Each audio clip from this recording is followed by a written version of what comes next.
ఓం నమః శివాయ. ఓం నమో నారాయణాయ.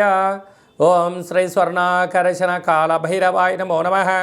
నరదృష్టి నివారణ కాళభైరవాయ నమో నమః. ఓం సూర్య అరిష్టేతు సంప్రాప్తే సూర్య పూజాంచకారయేత్. సూర్యధ్యానం ప్రవక్ష్యామి ఆత్మదోషపీడోప ఉపశాంతయే. హరి ఓం.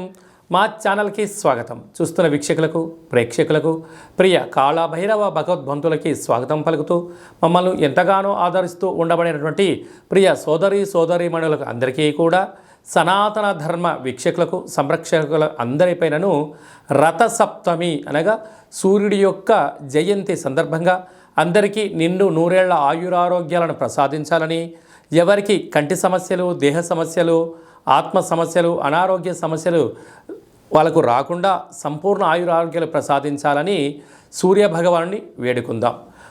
ద్వాదశ రాశుల్లో గ్రహ గమనాన్ని ఒకసారి వీక్షింపచేద్దాం.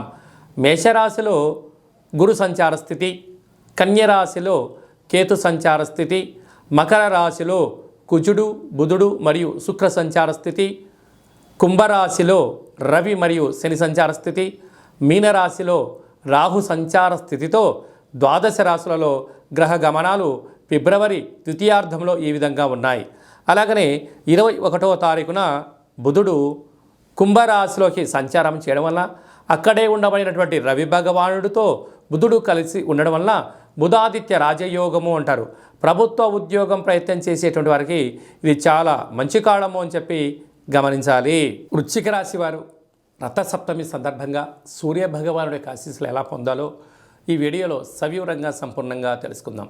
వృశ్చిక రాశిలో ఏ ఏ నక్షత్రాలు వస్తాయనగా విశాఖ నక్షత్రంలోని చివరి పదం 4వ పాదము, అనురాధ నక్షత్రంలోని 4 పాదాలు, జ్యేష్ఠ నక్షత్రంలో 4 పాదాలను కలిపితే వృశ్చిక రాశి.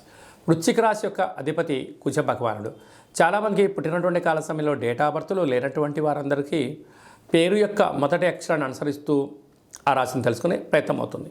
అవి ఏ అక్షరాలు వస్తాయనగా తో, నా, నీ, ను, నే, నో, యా, ఈ, యు అక్షరాల వారందరూ కూడా వృశ్చిక రాశి జాతకులే.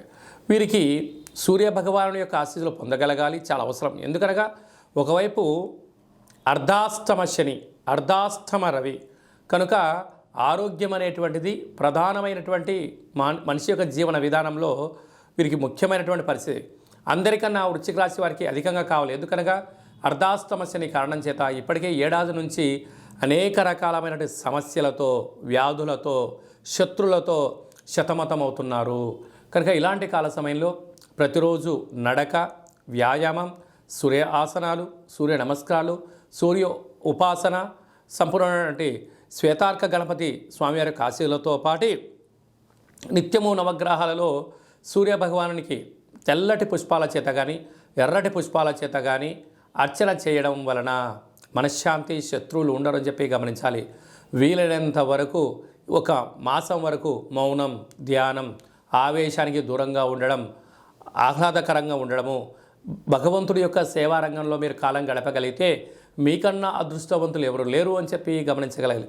లేకపోతే శారీరకంగా, మానసికంగా వీలైనంత వరకు ప్రశాంతంగా ఉండే ప్రయత్నం చేయాలి. లేక దీర్ఘకాలికమైన వ్యాధులు, ఆయుధ ప్రమాదాలు, యంత్ర ప్రమాదాలు పొంచి ఉన్నాయి.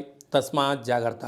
అలాగే తృతీయంలో కుజ, బుధ, శుక్ర సంచార స్థితి కారణం వలన అన్నదమ్ములతో, అక్కాచెల్లెలతో మౌనంగా ఉండండి.